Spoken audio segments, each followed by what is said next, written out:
열두 사도의 회복이라는 제목으로 오늘 말씀을 증거합니다. 지난 시간에 이어서 오늘 본문에 나오는 제자들은 지금 예수님도 자신들 곁에 계시지 않고 자기들끼리 모여서 무엇을 해야 할지 굉장히 혼돈스러워했습니다. 지금 밖에는 종교 지도자들이 예수님의 제자들을 잡아 죽이려고 하는 그런 상황 가운데 막막한 상황이었을 것입니다. 게다가 자신들과 함께 했던 이 가룟 유다도 없고 이 11명의 남은 제자들이 한 명을 더 채워야 할지 고민했을 것입니다. 어떻게 해야 할지 몰라 할 때, 굉장한 고민 가운데 있을 때 이들이 어떻게 했는가? 우리 지난주에 말씀을 보았듯이 1장 14절에 이렇게 기록되어 있죠. 같이 한번 읽어봅시다. 여자들과 시작. 예수의 어머니 마리아와 예수의 아우들과 더불어 마음을 같이하여 오로지 기도에 힘쓰더라. 마음을 같이하여 한 마음으로 이들이 기도에 힘썼더라. 지금 우리는 이미 이 성경 말씀을 알고 있기 때문에 열흘 이후에 성령님이 오신다는 사실을 우리는 너무나 잘 알고 있습니다. 그러나 이 당시에 모여있는 제자들은 열흘 후에 이 엄청난 일이 일어날 것이라는 사실을 전혀 알지 못했습니다. 그냥 계속해서 이들은 기도했을 뿐입니다. 그리고 오늘 지난주에 이어서 기도했을 뿐만이 아니라 하나님의 말씀을 붙들고 있었다. 다시 말하면 간절히 기도하며 하나님의 말씀을 붙들고 나아갔던 그 모습이 바로 오늘 본문에 나오는 이 제자들의 모습이다라는 것입니다. 우리 15절의 말씀 다시 한번 읽어봅시다. 시작. 모인 무리의 수가 약 120명이나 되더라. 그때 베드로가 그 형제들 가운데 일어서서 이르되, 우리말 번역에는 지금 120명이나 라고 되어 있죠. 그렇죠? 120명이나 되나. 그러니까 엄청나게 많은 사람이라는 것을 이렇게 표현하려고 했던 것 같습니다. 그러나 헬라 원어에는 이게 뭐뭐이나라는 이 말의 단어가 없습니다.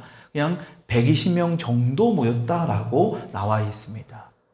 여러분, 그런데 여기에 모여 기도를 열심히 하고 있을 때 갑자기 이 베드로가 자신의 동료인 이 가룟 유다의 문제를 지금 꺼냅니다. 지금 예수님의 제자들 중에 이 가룟 유다의 이야기를 꺼내고 싶은 사람은 별로 없었을 것입니다. 왜냐하면 이 가룟 유다는 이 생애를 아주 비극적으로 자살로 생을 마감한 그런 충격적이고 또 자신들에게 있어서는 굉장히 수치스러운 그런 사건으로 볼 수 있기 때문에 별로 이 이야기를 꺼내고 싶지 않았을 겁니다.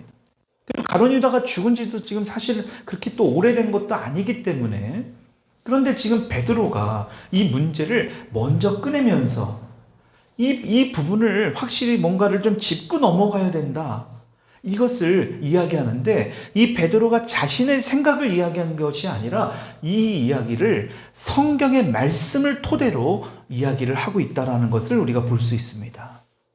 우리 15절 우리 아까 읽었죠? 16절에 베드로가 일어나서 뭐라고 얘기하느냐? 우리 16절 읽어봅시다. 시작. 형제들아, 성령이 다윗의 입을 통하여 예수 잡는 자들의 길잡이가 된 유다를 가리켜 미리 말씀하신 성경이 응하였으니 마땅하도다. 지금 성경대로 이 가룟 유다의 이 사건은 일어난 것이다 라고 지금 일어나서 이야기합니다. 그러면서 17절 같이 읽어볼까요? 시작. 이 사람은 본래 우리 수 가운데 참여하여 이 직무의 한 부분을 맡았던 자라. 가룟 유다도 우리 12사도 중에 한 사람이었다. 그런데 지금 18절을 보게 되면 19절까지 여러분들 성경에 어떻게 되어 있어요? 가로로 되어 있습니다. 그렇죠? 이 가로, 왜 가로가 되어 있느냐?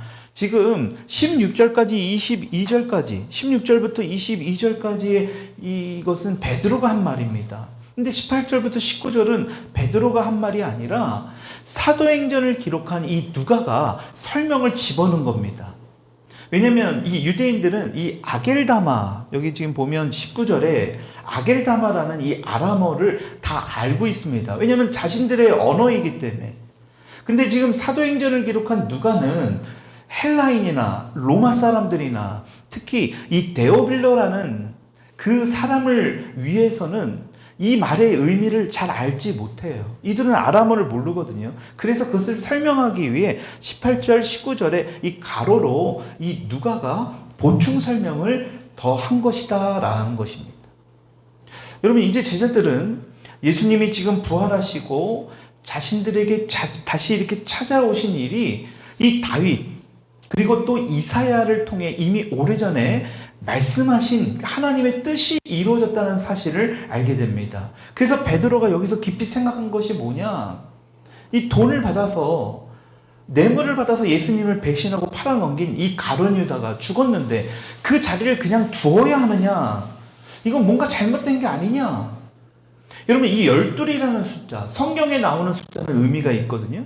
특히 10이라는 숫자는 완전함을 의미합니다. 완전한 숫자예요.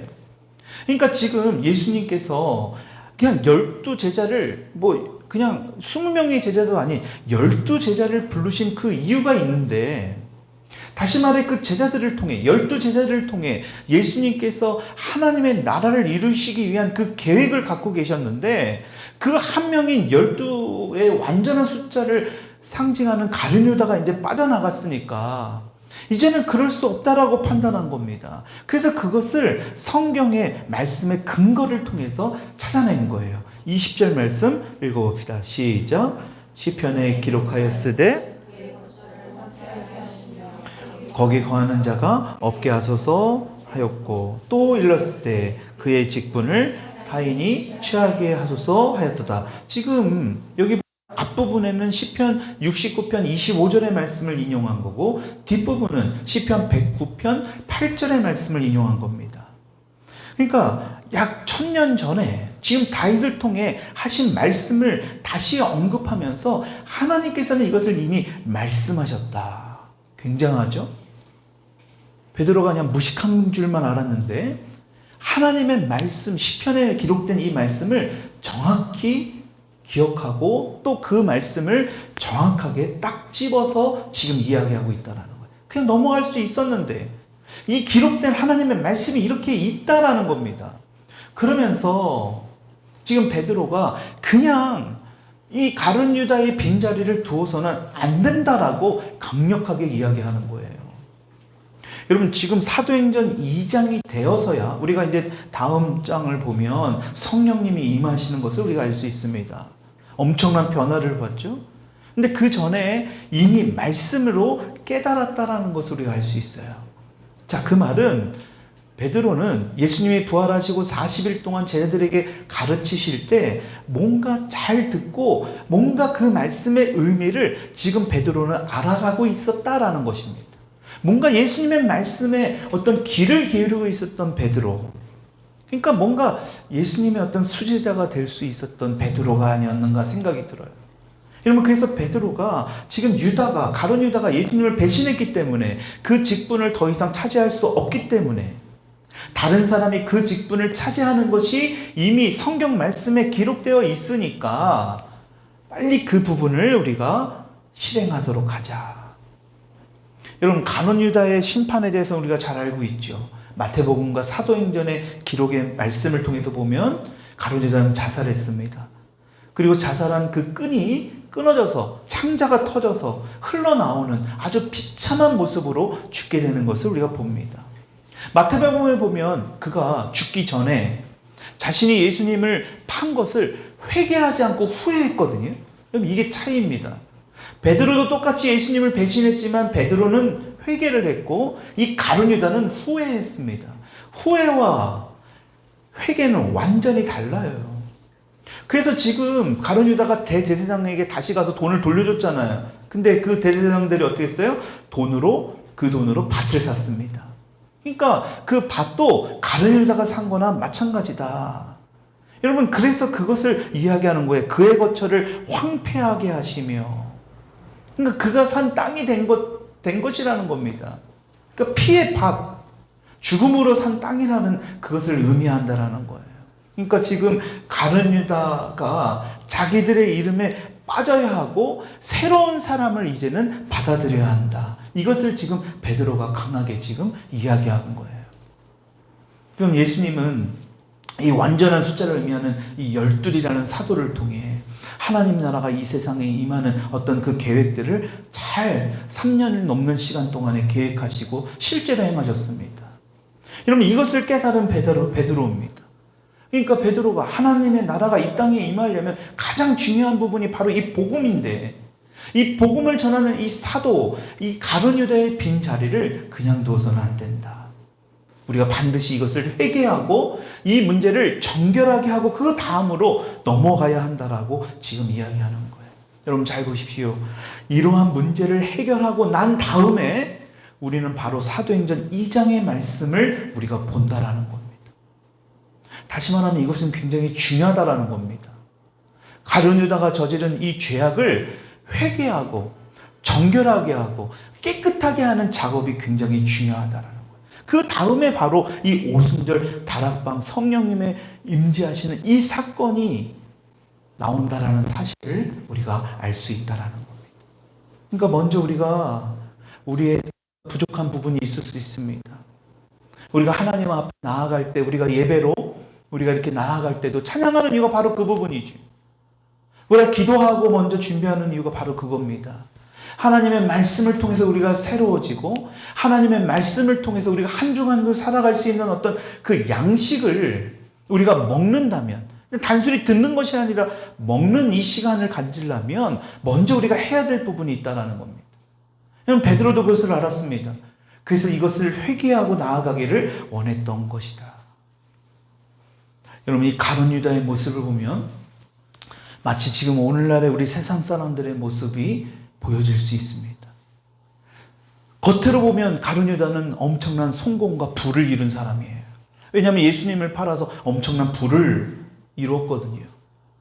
잠시 동안이지만 겉으로는 성공한 사람처럼 보여질 수 있었습니다. 가룟 유다가 예수님을 팔아서 배신할 때 저 제자들도 이제 다 죽을 것이라고 어떤 그러한 생각을 했는지도 몰라요. 자신의 선택이에요. 그 선택이 성공했다라고 잠시 잠깐 생각했을지도 모릅니다. 여러분, 그런데 결과가 어떻게 됩니까? 완전한 반대가 되어버립니다.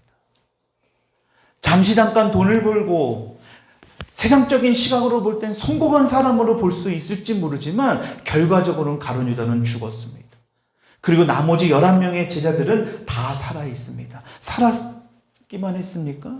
오순절 다락방에서 엄청난 성령의 놀라운 기적도 경험하게 됩니다. 그리고 땅끝까지 이르러 내 증인이 되리라는 그 예수님의 말씀의 주인공들이 됩니다. 여러분, 이것이 얼마나 놀라운 인생의 역전의 모습을 우리에게 보여주고 있는 겁니까?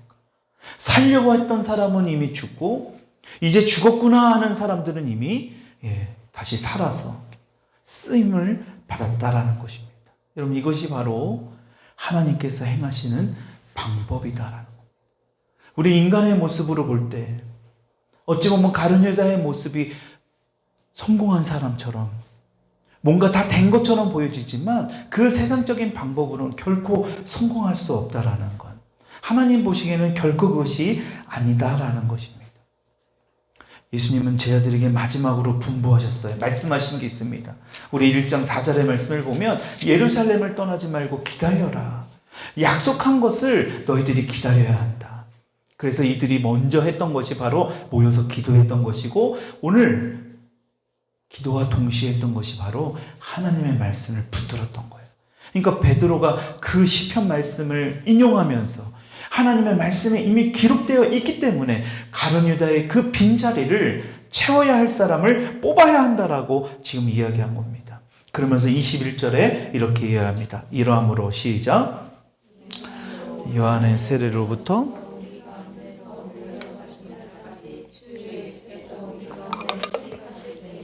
22절도 항상 우리와 함께 다니던 사람 중에 하나를 세워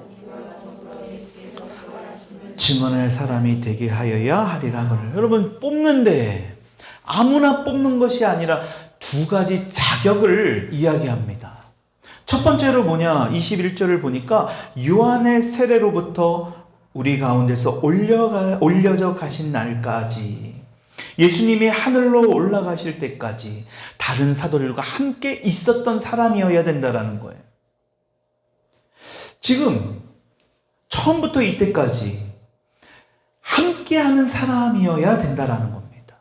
그리고 단지 함께한 사람뿐만이 아니라 늘 같이 예수님과 먹고 자고 함께 다니면서 예수님이 어떤 분인지를 깨닫고 보고 직접 느꼈던 그런 사람, 다시 말하면 예수님을 잘 아는 사람이어야 된다라는 이 전제를 지금 이야기하는 거예요.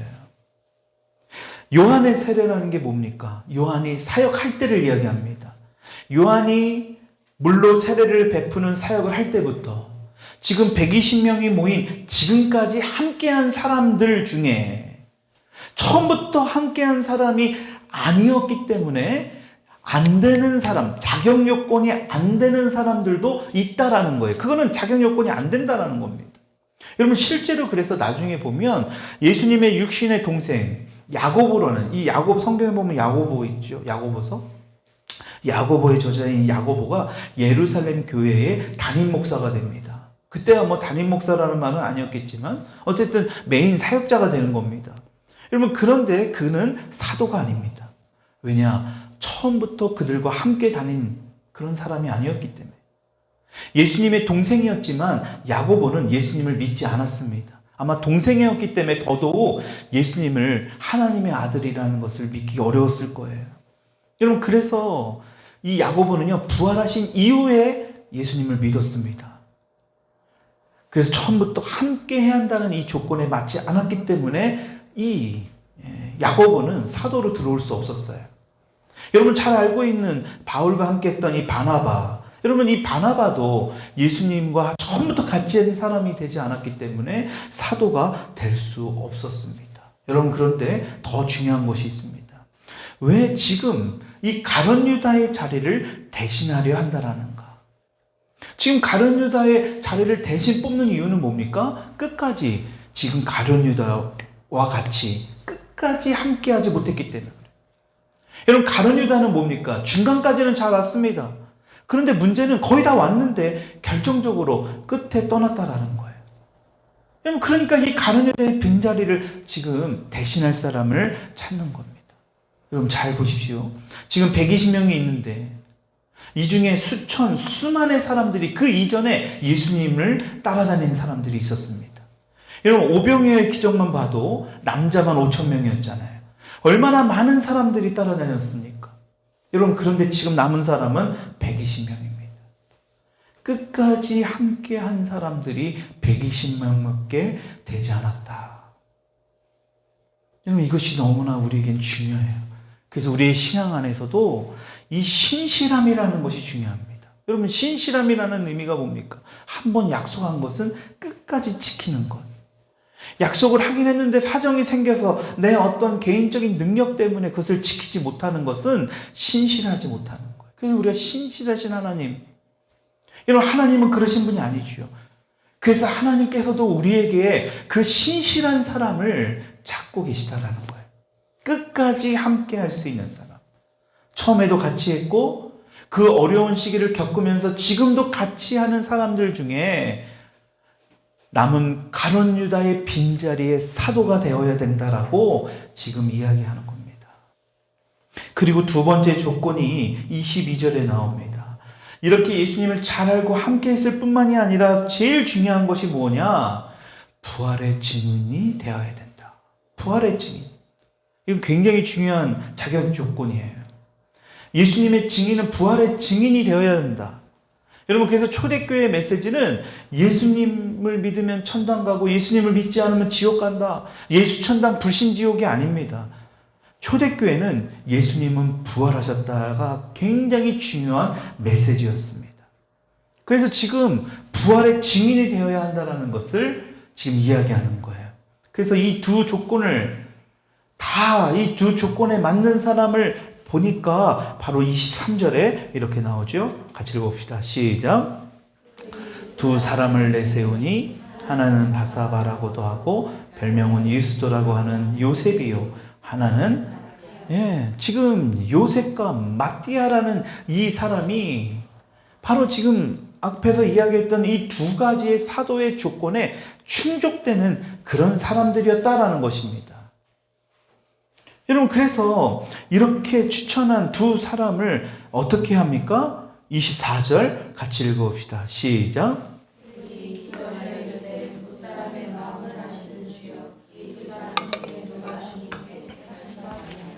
여러분 잘 보십시오. 이 가룟 유다가 비어진, 가룟 유다가 함께했던 이 12 사도 중에 이 한 자리를 지금 예수님이나 사도들이 잘라버린 게 아니잖아요. 지금 뭐라고 합니까? 25절을 보면 유다는 이 직무를 버리고 제 곳으로 갔다. 자기가 가버렸다. 자기가 선택해서 스스로 그 자리를 벗어났다라는 것입니다. 여러분, 그런데 지금 어떻게 합니까? 이들은 그것을 놓고도 지금 기도하고 있습니다. 지금 그들이 기도하여 이르되, 그 기도하는 내용이 뭡니까? 두 사람 중에 주님이 택하신 자가 누구인지 보여달라고 기도합니다. 여러분, 이들은 제비 뽑기를 했거든요. 누가 뽑힐지 모릅니다. 그러나 이 제비 뽑기 또한 하나님의 주권을 인정하고 있다는 겁니다. 사람이 뽑는 거지만 이 뽑는 것도 하나님께서 직접 모든 주권을 가지고 계시다. 여러분, 이것은 굉장히 중요한 의미가 있습니다. 여러분, 이들이 지금 하나님께 모든 주권이 있음을 인정하고 맡기면서 기도하고 있다는 거예요. 여러분, 우리가 지난 대통령 선거를 통해서 많은 사람들이 어떻게 하나님을 공격하고 하나님을 제대로 믿지도 않는 그런 사람의 인물이 뽑힐 수 있는가, 많은 의문을 가진 사람들이 있습니다. 굉장히 회의적으로 이 부분에 대해서 생각하는 분들이 있어요. 왜 이런 사람이 한 나라의 대통령이 되는가? 우리가 그렇게 기도했는데. 여러분, 그러나 이 모든 것도 하나님의 섭리이고 하나님의 주권 아래에 있다는 사실을 우리가 믿어야 합니다. 여러분, 믿으십니까? 하나님의 섭리 안에 있다라는 사실. 어떤 혹자들은 이런 얘기를 하죠. 하나님이 살아계신다면서 어떻게 이러한 악한 일들이 일어날 수 있는가? 어떻게 그러한 사람들이 한 나라의 지도자가 될 수 있는가? 여러분, 이것은 반대로 생각하면 하나님이 살아계심을 더 알게 하기 위한 일들이라는 것을 우리가 알아야 합니다. 여러분, 그러한 악을 통해서 우리는 더 선함을 찾게 될 것입니다. 우리는 그러한 악한 것을 통해서 하나님께 더 기도하는 자들이 더 많이 일어나게 될 것입니다. 중요한 것은 이런 일들을 통해서 우리는 더 깨어나게 될 것이라는 거예요. 잠들어 있는 우리들을. 여러분, 그래서 복음이 폭발적으로 일어났던 그 시기가 언제였는지 아십니까? 예수 그리스도를 믿는 자들이 계속해서 핍박받았을 때예요. 우리나라도 마찬가지입니다. 우리가 복음이 폭발적으로 증거했던 것은 우리가 복음을 믿는 우리가 핍박받았을 때예요. 여러분, 이런 악이 판치고 다니는 것, 여러분, 그것은 오히려 하나님이 더 선하심을 드러내게 하려는 하나의 징조이고 모습이라는 사실을 우리가 믿어야 돼요. 여러분, 그러니까 하나님의 주권이 너무너무 중요하다는 겁니다. 여러분, 우리 인간은 아담과 하와의 때를 잊어서는 결코 설명할 수가 없습니다. 여러분, 성경을 보면 하나님께서 우리 인간을 뭘로 만드셨다고 그랬죠? 흙으로 만들었습니다. 여러분, 흙으로 만들을 통해서 어떻게 하셨죠? 흙으로 만든 우리 인간을 생기를 불어넣으셨습니다. 그랬더니 생명이 된지라 성경은 말씀해요. 여러분, 그러면 문제는 생명이 된 인간이 범죄를 저질렀잖아요. 그러니까 어떻게 됐습니까? 생명이 된 우리가 범죄를 저지르니까 하나님의 생기가 잃어버린 거예요. 생기를 잃어버리니까 우리 인간은 어떻게 됐습니까? 다시 흙으로 돌아가 버린 거예요. 흙이 된 겁니다. 그냥 인간일 뿐이에요. 생기를 잃은 인간은 그냥 사람이에요. 흙이에요. 겉으로 볼 때는 아무 문제 없어 보이지만 실상은 뭡니까? 너무나 허전하고 너무나 뭔가 채워지지 못한 것으로 인해서 세상의 것들로 채우려고 하는 그 인간의 모습이 보여질 뿐인 겁니다. 여러분, 그래서 생기 잃은 인간들을 보세요. 다 죽어 있는 거예요. 살았으나 그들은 죽은 겁니다. 여러분, 그래서 우리가 이 예배는 다시 말하면 이 생기를 회복하는 겁니다. 하나님의 말씀을 통해서, 기도를 통해서 하나님께서 태초에게 불어넣으셨던 그 생기가 생명이 되는 것이 바로 우리가 드리는 이 예배예요. 여러분, 그러니까 얼마나 중요합니까? 구약의 때에는 그래서 이러한 하나님께 예배드리는 이 절차가 엄청나게 복잡하고 정말 많은 과정들을 겪었잖아요. 그렇죠? 하나님 앞에도 하나님의 임재를 상징하는 그 법궤 안에도 가까이 가지도 못했습니다. 웃사는 그 법궤가 무너지는 것을 손으로 잡았다가 바로 그 즉사해 버렸잖아요. 여러분, 그런데 하나님 앞에 가까이 갈 수 없는 저와 여러분들을 예수님께서 이 땅에 오심을 통해서 주님과 가까워지게 하게 하셨다. 여러분, 그래서 우리가 이 예배를 통해서 하나님의 이 생기를 회복하는 이것이 너무너무 중요한 겁니다. 그래서 주님께 더 가까이 나아갈 수 있는 겁니다. 오늘 이 예배를 통해서 주님께 더 가까이, 더 깊이 들어갈 수 있다는 것. 여러분, 그래서 지금 오늘 이 사도행전의 이 말씀을 통해서 우리가 알아야 될 것은 뭐냐? 하나님의 주권 아래 있다라는 겁니다. 하나님의 섭리 아래 있다라는 거예요. 여러분, 이것을 통해서 뭐예요? 하나님의 살아계심을 더 우리가 알아갈 수 있는 거예요. 우리가 그 악을 통해서 뭐 하는 겁니까? 하나님을 더 의지하게 되고, 악을 통해서 하나님의 선하심을 더 우리가 알아가게 된다는 것. 여러분, 이 12제자들은 이것을 온전하게 하나님의 섭리, 하나님의 주권을 인정하고 있었던 거예요. 그리고 나서 이들이 제비를 뽑습니다. 26절 같이 읽어봅시다. 시작.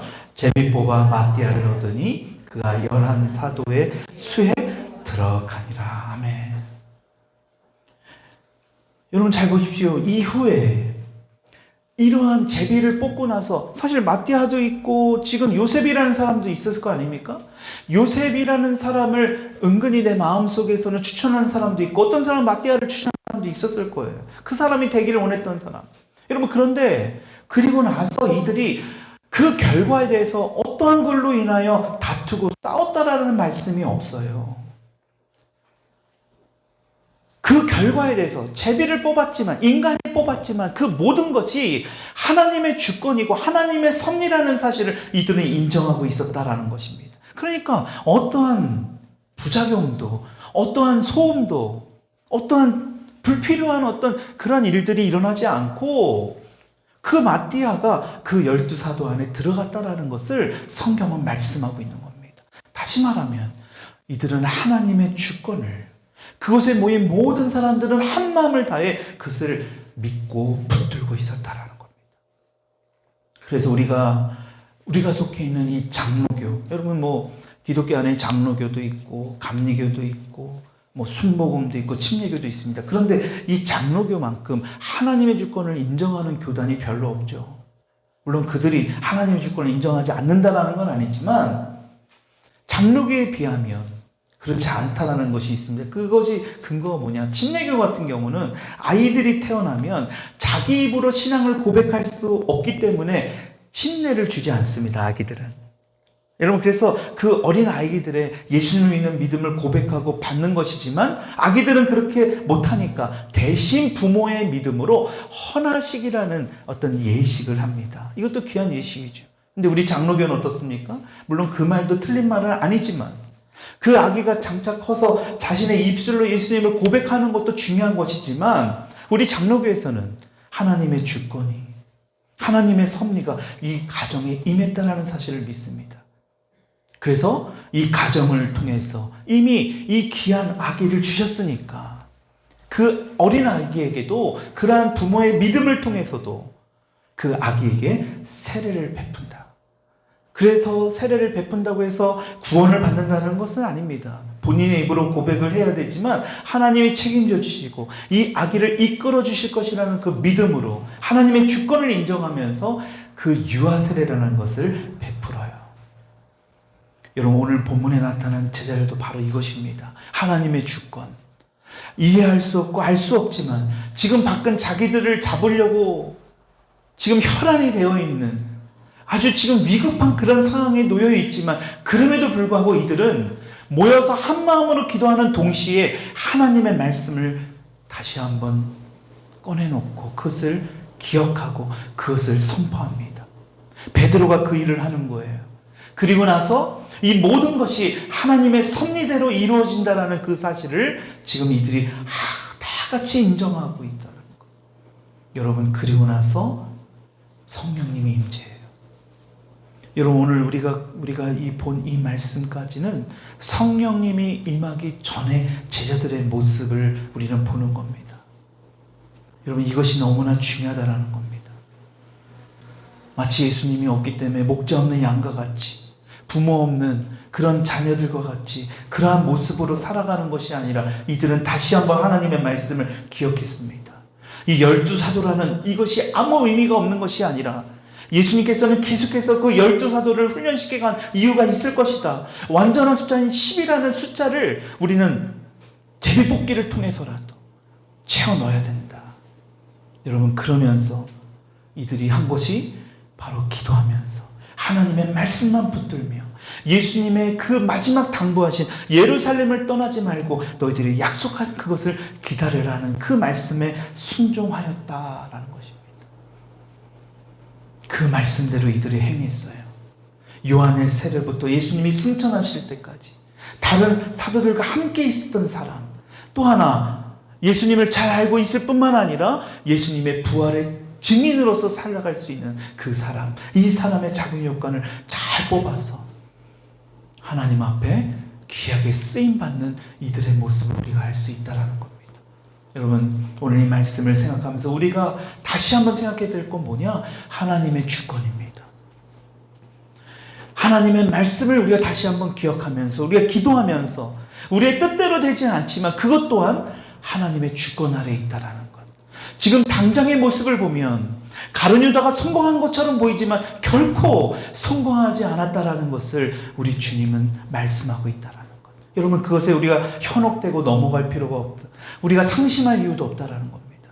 반드시 하나님의 섭리 안에, 하나님의 주권 안에 반드시 하나님께서 우리에게 약속하신 그 말씀하신 그대로 이 세상을 승리하신 주님이 다시 이 땅에 오셔서 우리를 구원하시고 우리를 영원한 안식처인 그 하나님의 나라로 우리를 이끌어 주신다는 그 말씀을 잊지 마시고 붙드시는 한 주간이 될 수 있도록, 그리하여 승리하는 저와 여러분들이 될 수 있기를 위해서 주님 이 시간 같이 한번 기도하기를 원합니다. 같이 이 시간 기도하십시다.